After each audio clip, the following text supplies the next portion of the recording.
नमस्कार बच्चों, आप सभी का स्वागत है। मैं हूं पंकज। हम इस वीडियो में सूरदास के पद जो आपकी पुस्तक में संकलित है उससे जो तीसरा पद है उसके भावार्थ को जानेंगे और वर्कशीट में दिए गए प्रश्नों को हल करेंगे।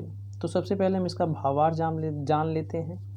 यहाँ पर भावार्थ तो दे रखा है, बट ऐसे नहीं, मैं चाहता हूँ कि आपको यहाँ से इनके भाव, इस पद के भाव को आपको बताऊं, यानी इसकी मैं व्याख्या करूं ताकि आपको यह समझ में आ जाए। क्योंकि जब इन्होंने वर्कशीट में दी है तो इतना 90% चांस है कि जो एग्ज़ाम आएगा उसमें भी जो कविताओं से, जो पद से जो कविताएं हैं उनसे यदि क्वेश्चन होगा तो ज़रूर यह हो सकता है। तो हम इनकी व्याख्या पहले देख लेते हैं। तो आइए व्याख्या इनकी हम देखते हैं।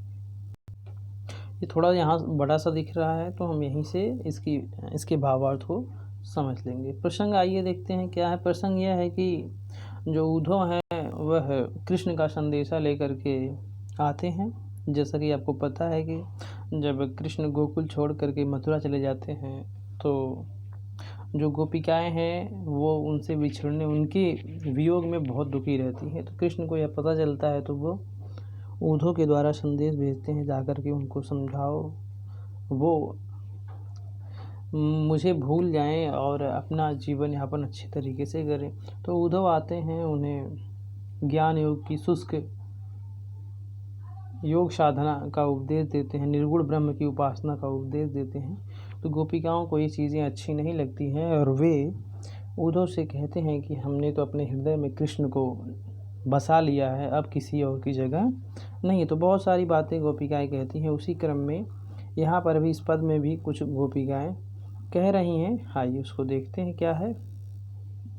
अपने कृष्ण के बारे में वो बता रही हैं कि हमने उन्हें किस प्रकार से धारण किया है, यानी वो हमारे मन, हृदय, मन, मस्तिष्क में किस प्रकार से बसे हुए हैं। तो यहाँ पर गोपिकाएं उसे कहती हैं, हमारे हरि हारिल की लकड़ी। हारिल एक पक्षी का नाम है।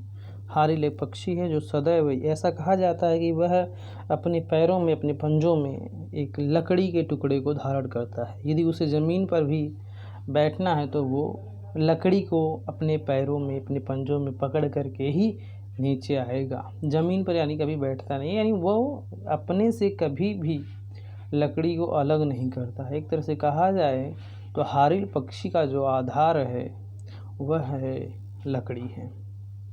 तो यहाँ पर गोपिकाएं भी कह रही हैं कि हमारे हरि, जो हमारे हरि हैं, जो हमारे कृष्ण हैं, हारिल की लकड़ी के जैसे हैं। जो हारिल की लकड़ी होती है वे उसके समान हैं। हमारे हरि हारिल की लकड़ी के जैसे हैं। और क्या कह रही हैं, मन क्रम वचन नंद नंदन उर।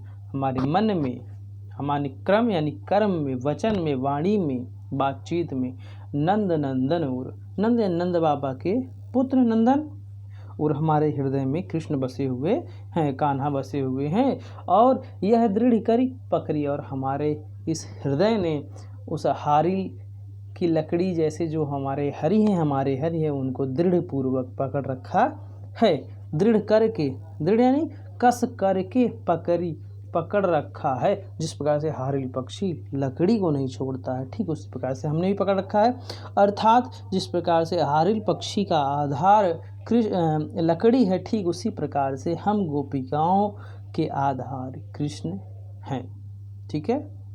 और कह रही हैं, अपनी हालत बता रही हैं, क्या हमारी उनके वियोग में वो चले गए हैं तो हमारी हालत कैसी है। जागत सोवत, जागते, सोवत सोते, स्वप्न स्वप्न में, दिवस दिन में, निशि रात में। जागते सोते, स्वप्न में, दिन में, रात में, कान कान चकरी। और हम गोपिकाएं कान कान रटती रहती हैं, यानी कृष्ण का नाम हमारी जुबान पर होता है। जकरी का अर्थ होता है रटना, रटती रहती हैं। और फिर अगली वाली लाइन में गोपिकाएं, अब जो उद्धव ने जो योग का संदेश, जो निर्गुण की उपासना की बात की है, जो निर्गुण ब्रह्म की उपासना की बात की है, जो शुष्क है, जो उसकी बात की है, तो गोपिकाएं उसके बारे में क्या कह रही हैं। जब हमने सुना तो हमें कैसा लग रहा है सुनने में। सुनत जोग लागत है ऐसो। जोग सुनते यानी आपके योग के संदेश को सुनते ऐसा लग रहा है, लागत लग रहा है ऐसो ऐसा ज्यों करोई ककड़ी, जैसे कोई कड़वी ककड़ी हो। यानी हमने जब आपके इस योग के संदेश को सुना तो ये कड़वी ककड़ी जैसा प्रतीत लग रहा है। यहाँ पर गोपिकाएं जो योग है उसको कड़वी ककड़ी से उसकी तुलना कर रही हैं। यानी कह रही हैं जो आपका ये शुष्क प्रेम है, जो निर्गुण प्रेम, निर्गुण ब्रह्म की उपासना की आप बात कर रहे हो, वो कड़वी ककड़ी जैसा है। यानी ये सुनने में ही ऐसा लग रहा है, सोचो यदि हम अपना लेंगे तो हमारी हालत क्या होगी। ये हमारे बस का नहीं हम इसे अपना सकें, ये असंभव सा होता है। सूतो व्याधि, फिर आगे कहती हैं सूतो वह तो जो, वह तो व्याधि, वह तो यानी जो व्याधि आप, वह तो व्याधि हमको ले आए, वह जो व्याधि, यहाँ व्याधि किसके लिए आया है, व्याधि उद्धव के द्वारा दिए गए योग संदेश को, जो योग साधना है उसको व्याधि कह रही हैं। यहाँ पर गोपिका कह रही है सूतो व्याधि हमको ले आए, जो व्याधि, जो रोग हमको ले आए, व्याधि मतलब रोग, हमारे लिए लेकर आए हो। देखी सुनी न करी, जिसको हमने देखा नहीं है, सुना नहीं है, नहीं करी और ना ही हमने उसका भोग किया है, ना ही हम कभी उसको जिए हैं, ना ही हमने कभी उसको अपनाया है। तो बताओ हम कैसे उसको अपना लें। यह बिल्कुल अपनाना हमारे लिए असंभव सा है। और फिर आगे कहती हैं गोपिकाएं, अगर आप लेकर आए हो तो ठीक है, अच्छी बात है। यह तो सूर तिन्हें ले सौंपा, कह रहे हैं यह तो, इसको तो सूरदास जी कह रहे हैं तिन्हें ले सौंपो, उनको तिन्हें ले उनको सौंप दो, तिन्हें ले सौंपो उनको सौंप दो, उनको दे दो जिनके मन चकरी, यानी जिनका मन चंचल होता है, जिनका मन अस्थिर है, उनको आप यह योग संदेश यानी योग साधना उनको बताइए आप। क्योंकि जो हमारा हृदय है, हमारा जो मन है वह कृष्ण की भक्ति में लीन हो गया है, हमारा मन चंचल नहीं है। पता है योग जो होता है ना बहुत ही कठिन, एक तरह से निर्गुण ब्रह्म की उपासना बहुत ही कठिन है। इसमें साधक जो है कि अपनी इंद्रियों को कंट्रोल करता है बद कठिन योग करके। तो यहाँ पर गोपिकाएं कह रही हैं यह चीज़ें जिनके मन चंचल होते हैं उनको दे दो, हमारे लिए नहीं, हमारा मन स्थिर है, हमारा मन श्री कृष्ण के प्रेम में लग गया है, उनकी भक्ति में लग गया है। अब हमारे हृदय में किसी और की जगह नहीं है। यह तो हुआ आपका भावार्थ। ठीक है, अब हम चलते हैं अपने, ये रही वर्कशीट, और वर्कशीट का जो भावार्थ है एक बार उसको पढ़ लेते हैं, फिर हम आगे की बात करते हैं, प्रश्नों को सॉल्व करेंगे। तो यहाँ पर भावार्थ जो है वह इस प्रकार का है कि इन पंक्तियों में गोपियाँ कहती हैं कि कृष्ण उनके लिए हारिल की लकड़ी है, यानी जिस प्रकार से हारिल पक्षी लकड़ी धारण करता है, अपने पंजों से जकड़ कर रखता है, जिस प्रकार हारिल पक्षी लकड़ी के टुकड़े को अपने जीवन का सहारा मानता है, आधार मानता है, उसी प्रकार श्री कृष्ण भी गोपियों के जीने का आधार हैं। गोपियों ने मन कर्म और वचन से नंद बाबा के पुत्र कृष्ण को अपना माना है, सोते जागते बस कान्हा की ही रट लगी रहती है।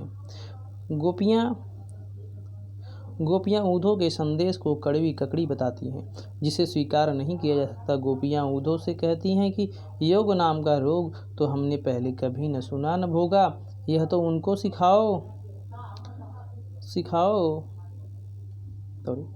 यह तो उनको सिखाओ जिनका मन चंचल है, अर्थात मन स्थिर नहीं है। हमारा मन तो श्री कृष्ण के प्रेम में दृढ़ और स्थिर है। तो ये बात भावार्थ इसका ये है। अब नीचे प्रश्न है, उन प्रश्नों को आइए देखते हैं क्या है। तो चलते हैं प्रश्नों की तरफ।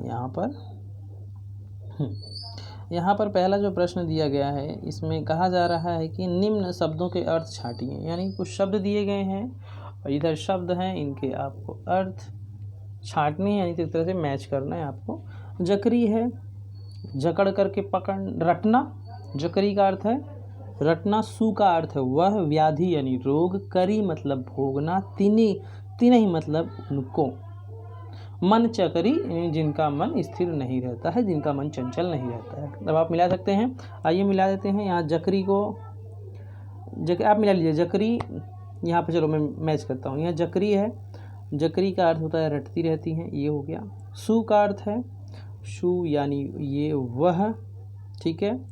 व्याधि या रोग, करी भोगना, और तिन्हें यानी उनको, ये उनको हो गया। और यहाँ पर मन चक्री यानी जिनका मन स्थिर नहीं रहता, यहाँ से लेकर के यहाँ तक जिनका मन स्थिर नहीं रहता। ये बात हो गई पहले प्रश्न की और इसका आंसर भी हो गया। ये अगले प्रश्न की बात करते हैं। यहाँ पर तीसरा है कि प्रस्तुत पद के आधार पर गोपियों की योग साधना के दूसरा ही रहा। गोपियों ने हारिल पक्षी की तुलना स्वयं से क्यों की है?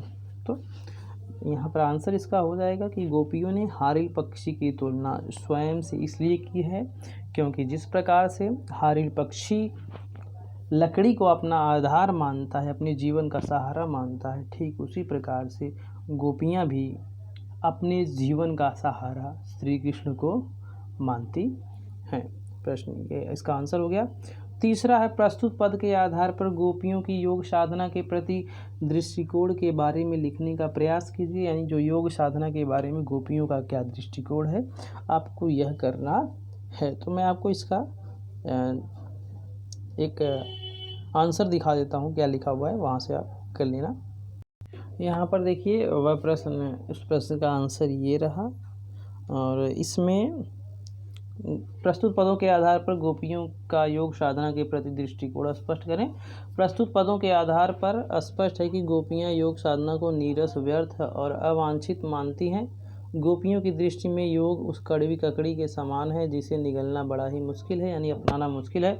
सूरदास जी गोपियों के माध्यम से आगे कहते हैं कि उनके विचार में योग ऐसा रोग है जिसे उन्होंने पहले कभी देखा न कभी सुना हो। गोपियों के अनुसार योग की शिक्षा उन्हीं लोगों को देनी चाहिए जिनकी इंद्रियां व मन उनके बस में नहीं है, जिनका मन चंचल और इधर उधर भटकता रहता है। तो ये आंसर है। आप यहाँ तक कर लेंगे तो ये सही है, बाकी ये ना करें तो कोई दिक्कत नहीं, तो बड़ा आंसर हो जाएगा। और अगला जो क्वेश्चन चौथा, इसमें कहा जा रहा है कि इसमें कि प्रस्तुत भावार्थ में से आप कितनी क्रियाएं ढूंढ सकते हैं। क्रियाएं ढूंढना है, जो भावार्थ दिया गया है उसमें से क्रियाएं ढूंढना। आइए हम कुछ क्रियाओं को ढूंढते हैं। कुछ क्रियाएं को मैं टिक कर दे रहा हूँ, आप लिख लीजिएगा। तो यहाँ पर ये पंक्ति इस भावार्थ से ढूंढना है। क्रिया यानी जिससे किसी कार्य के होने की हमें सूचना मिलती है, वो क्रिया होती है। तो इन पंक्तियों में गोपियाँ कहती हैं, तो कहती हैं, कहती क्रिया है हेल्पिंग वर्ब है, दोनों मिला के संयुक्त क्रिया हो जाती है। कहती यानी हम हेल्पिंग वर्ब को नहीं बात करेंगे, मेन वर्ब की, मेन क्रिया की, मुख्य क्रिया की। कृष्ण उनके लिए हारिल की लकड़ी हैं। जिस प्रकार हारिल पक्षी लकड़ी के टुकड़े को अपने जीवन का सहारा, यहाँ पर मानता हो जाएगा, मानता है, दोनों मिला के संयुक्त क्रिया। उसी प्रकार श्री कृष्ण भी गोपियों के जीने का आधार हैं। गोपियों ने मन, कर्म और वचन से नंद बाबा के पुत्र कृष्ण को अपना मानना भी क्रिया है, माना। सोते क्रिया है, जागते क्रिया है। कान ही रट लगी रहती है, ये पूरी क्रिया है, संयुक्त क्रिया। गोपियाँ उद्धव के संदेश को कड़वी ककड़ी बताती हैं क्रिया, जिसे स्वीकार नहीं किया जा सकता। जा सकना भी क्रिया है, जा सकता, किया जा सकता, पूरी क्रियाएं हैं, संयुक्त क्रियाएं। गोपियाँ उद्धव से कहती हैं भी क्रिया है। योग नाम का रोग तो हमने पहले कभी न सुनना भी क्रिया है। जो मैंने विषय भी किया उसको रब कर दिया, आप वीडियो पॉज करके कर लेना। यह तो इनको सिखाओ भी क्रिया है। चंचल क्रिया है, अर्थात मन स्थिर भी क्रिया है। हमारा मन तो श्री कृष्ण के प्रेम में दृढ़ और स्थिर है। इतनी क्रियाएं तो बहुत है आपके लिए, ठीक है। इसका आंसर ये हो गया, ठीक है। और आइए देखते हैं अगला कुछ है कि नहीं है। तो यहाँ पर यह हिंदी की वर्कशीट कंप्लीट होती है। तो आप लोगों से निवेदन है कि आप लोग इस चैनल को ज़रूर से ज़रूर सब्सक्राइब कर लें। और मैं आगे इसी चैनल पर 10th क्लास का पूरा हिंदी का जो पूरा सिलेबस उसको कराने वाला हूँ। मैं केवल हिंदी का ही कराऊँगा, क्योंकि मैं हिंदी ही पढ़ाता हूँ, तो शायद मैं हिंदी में ज़्यादा बेहतर और सब्जेक्टों की अपेक्षा ज़्यादा कर पाऊँ, इसलिए मैं केवल हिंदी को लेकर चलूँगा। थैंक यू बच्चों, मिलते हैं नेक्स्ट वीडियो में। अगली जो वर्कशीट कल की होगी उसके साथ मिलेंगे। धन्यवाद।